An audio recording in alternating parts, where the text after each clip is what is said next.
Hi, Planty here. Welcome back to the Alpha Futures channel. And I have another trader with me today. We're going to go through some of Martin's setups. He's a bit of a gold trader, I believe. And we're going to look at fundamentals and technicals and see if there's any coaching tips that I can hand over to him. So, Martin, without further ado, show me what you think about gold and how you'd set up. I've gifted you TradingView. What can you show me? Okay, so we're on the 15 minutes. I'd probably stay with that for now because it looks like it's got a few decent levels I'd mark up. Surprised you're not dribbling if you've been trading gold all year. It's crazy, isn't it? You can see obviously it's hit this a few times, it's broke out, it's dipped back down, probably to take out some liquidity from the breakout here. Yep. Had a massive move up and then it seems to be coming back down, filling some fair value gaps here. So this is all today's action, isn't it? Yeah. So then I'd get another line. So you're looking at that relevant breakout action. Yeah. Perhaps making, because it's dropped so much, and perhaps there is maybe a trade here to when it hits this level, as it's hit it a couple of times. So let's call that one little cluster, 2, 3. Your basic strategy is support and resistance kind of trading, is it? It can be. I'd be looking at just these lines for the first start. If it doesn't hit, if it falls through this line here, I'd be looking at taking this liquidity out here. Okay. And then I'll add... That's something I like to see. From there. A lot of people, they'll come in and they'll be marking up the horizontal lines only. I like the fact that you are picking up on the diagonal trends. Yeah. So yeah, there's also obviously a bit more of a gap, maybe a bit more downplay. Like I said, if it hits this, see what it reacts to this, and then I'll probably try a cheeky trade here for perhaps a long position first. Presume it's gonna come maybe to down here. Quite a small little trade. You get a scalp for it to clear these fair value gaps up to here. Probably first target would be there.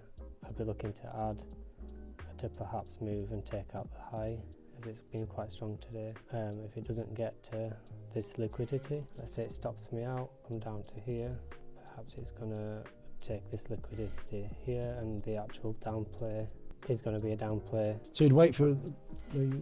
Obviously, I don't trust gold, basically, Planty. Yeah, so no. As you can see, it's either going to go up or down. It is, and I'm looking to probably get either liquidity points on both of these. So no, I automatically like the fact that you're cognizant of the fact that it's volatile, and you either way you've got to be careful, and that could turn into a very frustrating day that you get stopped out of both of those, and they both work. But safety first, we want to make sure we're still alive. And as you say, gold, I find, and I think we discussed this earlier, it is very much a technical market, isn't it? When there's not kind of central bank manipulation going on, or the investment banks that run the big shorts in the paper market, it generally does what it says on the tin, doesn't it? I find it's good for technical setup. So take a look at the other time frames then and see where we look in the big picture. So I'd usually just go straight to the 4 hour. As you can see, it's been quite bullish.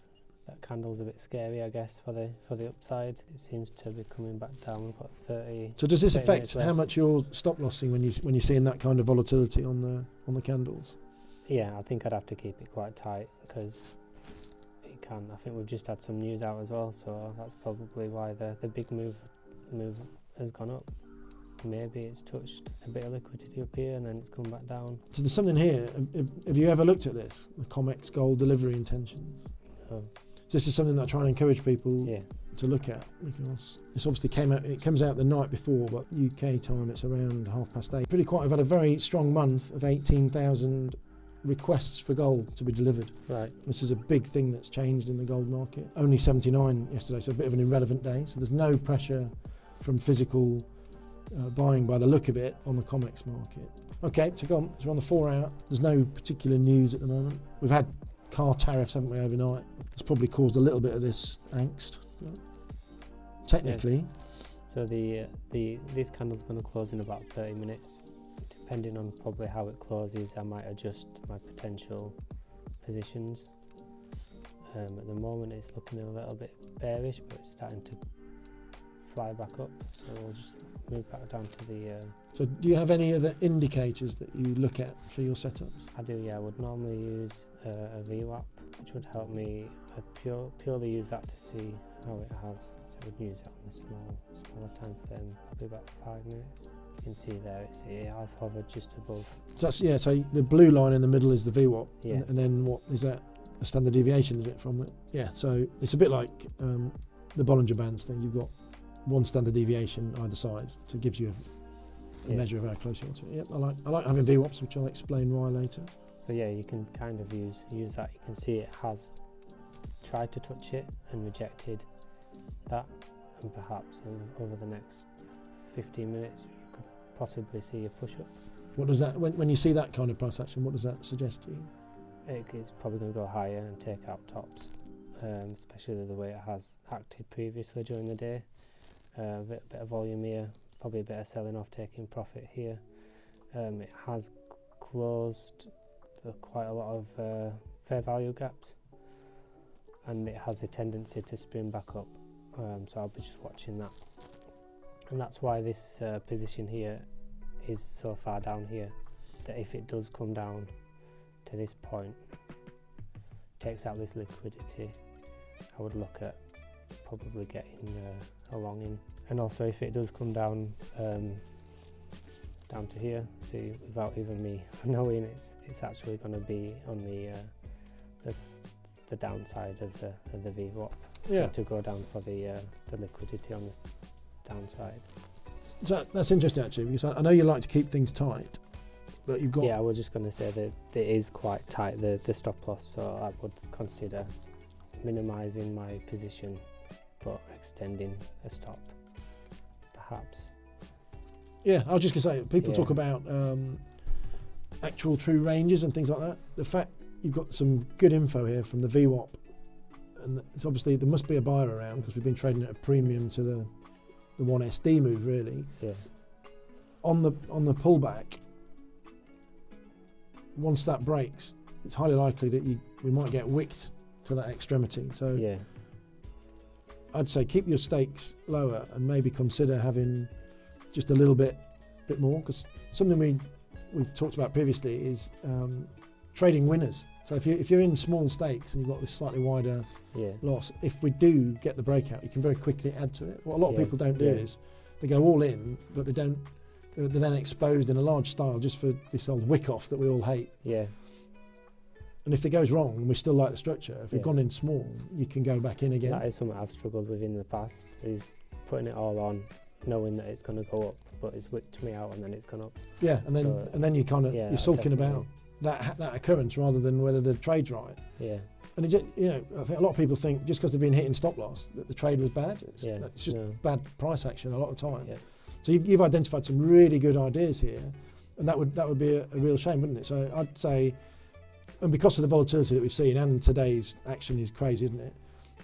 Have a wide stop loss in small amount as a guide, because we can very easily catch the trend and go heavier in once that has gone again. So don't think that having a wider stop loss is kind of having a more dangerous exposure per se. It's all relative to the stake in amount. Yeah.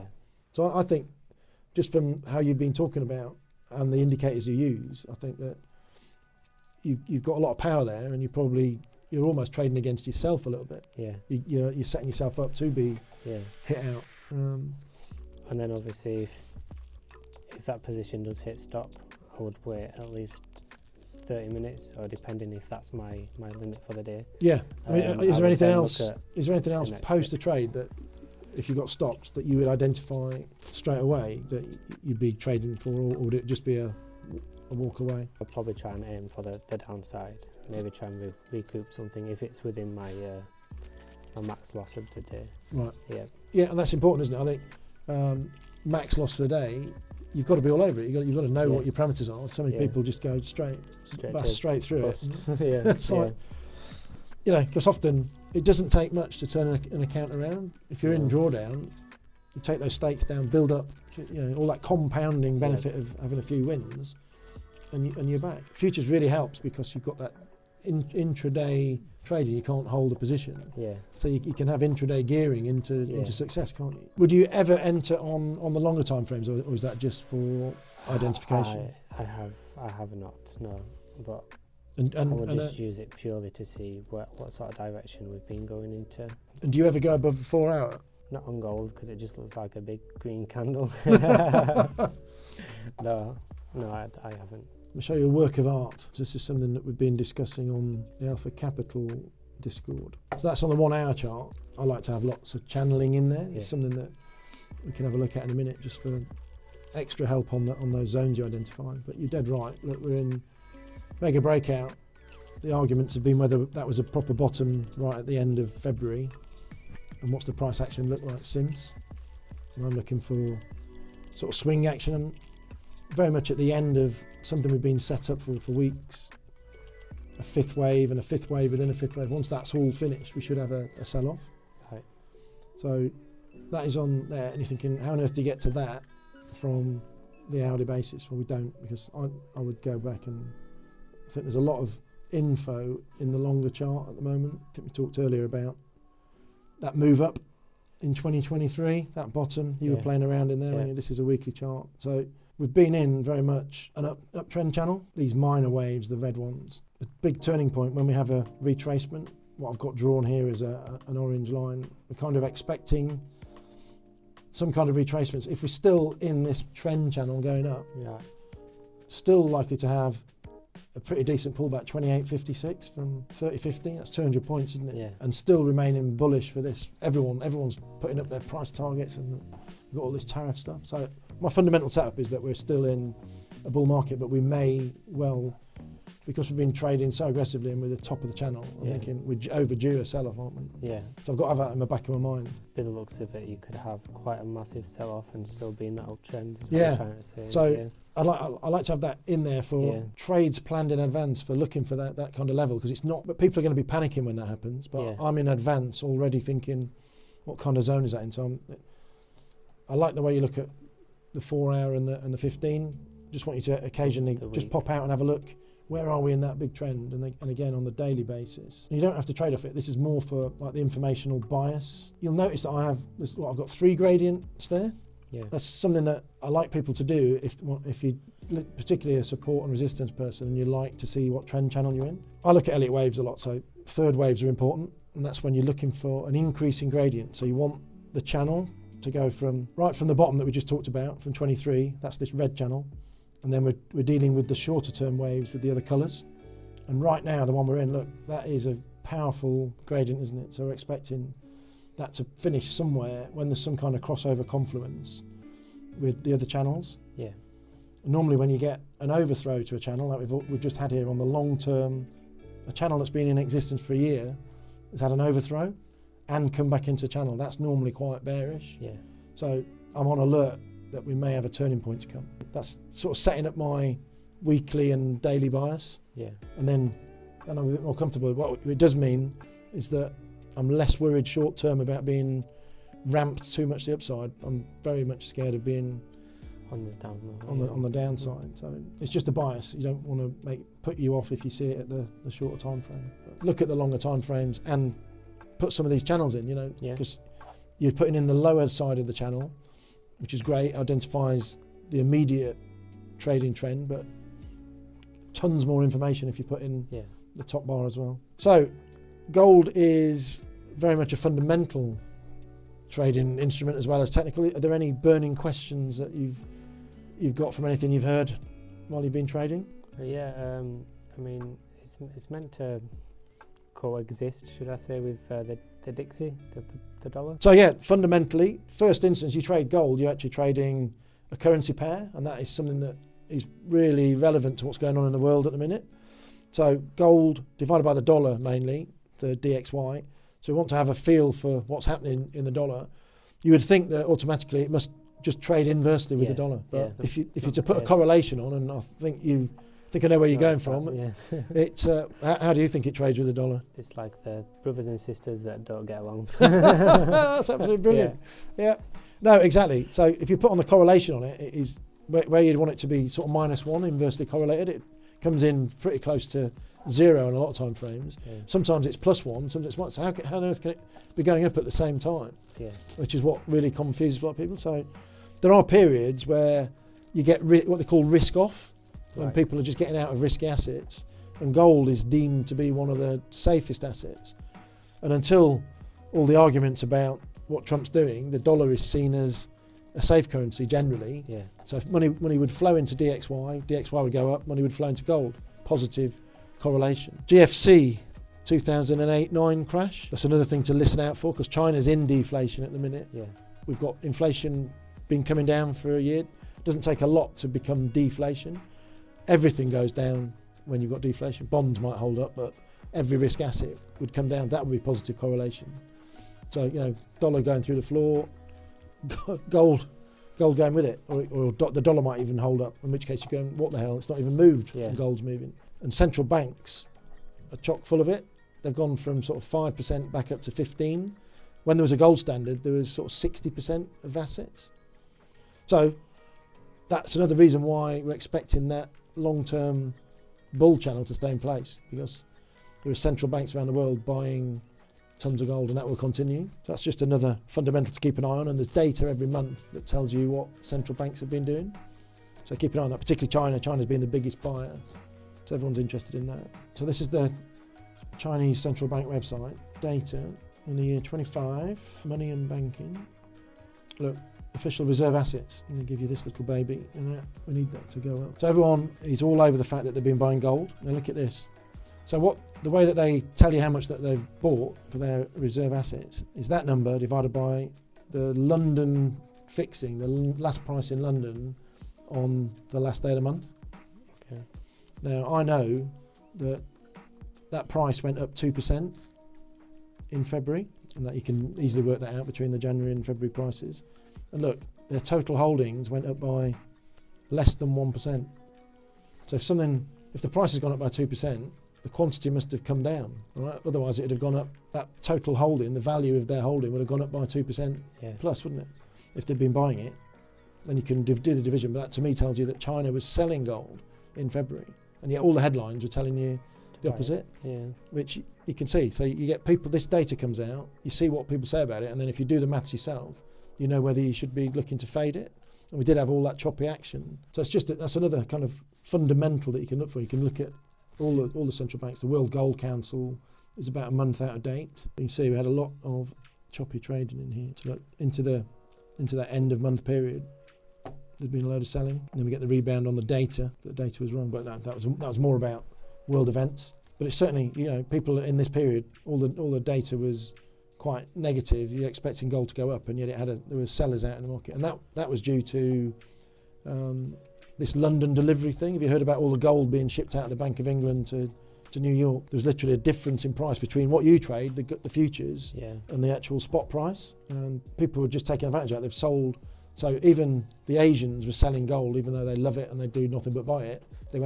That price difference was ridiculous. So a way of looking at that, GC1, which is your future, you minus any gold CFD. The gold price you trade, the future, is generally above spot gold, isn't it? Yeah. There's and over the month, it all trades down. So each contract, this is going between the contracts, you can see where they are, and you can know roughly where the premium should be, gold future minus the spot, at any period during the month. So this was showing you that there was something wrong, massive dislocation. This is why it was getting squeezed up. The futures price went mental, just it was getting bid up in the States side.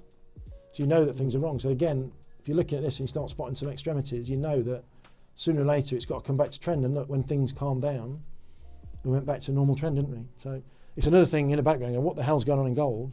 Just go and have a look at what's happening on the gold contract. So you could presume that if it is to come back, let's say very soon, it's going to open up above here. So you get that, you get the premium down. put back in for the new contract. You're going to have the sell-off trend as the premium unwinds. You're looking for times when it's away from where it normally should be. It's not a guaranteed trade, but it tells you when things are dislocated, and then if you can spot that one of them's wrong, you've got a chance. It's just another little nugget. Everyone's going to be going, what's the news? What happened? And you go, well, there's a problem in the delivery market. People having to bid it up to get someone to sell it. Fundamentals just as useful as technicals, I hope you think. Yeah, that's a couple of little things absolutely to keep in mind there. So I hope you enjoyed that. Hopefully Martin's going to take away a couple of extra confluences and just look at the relative longer time frames in his trades, just as an extra confirmation of what's going on. He's got some fundamentals to look at here. He can go and look at deliveries, in the gold market, it can go and see whether it's causing a difference between the futures market and the spot market, just to give another chance of some outlier events. We'll hopefully come back in 6 months' time, have another chat, Martin, and see whether that's made any improvement for you. Thank you. I love the way you do your setups. One last thing to focus on is just looking at those widening of your stop losses, just to give yourself a little bit more protection on the entries, because you're identifying the moves and then you can dive in. So hopefully you all enjoyed that out there, and we'll join us again for another Planty's coaching.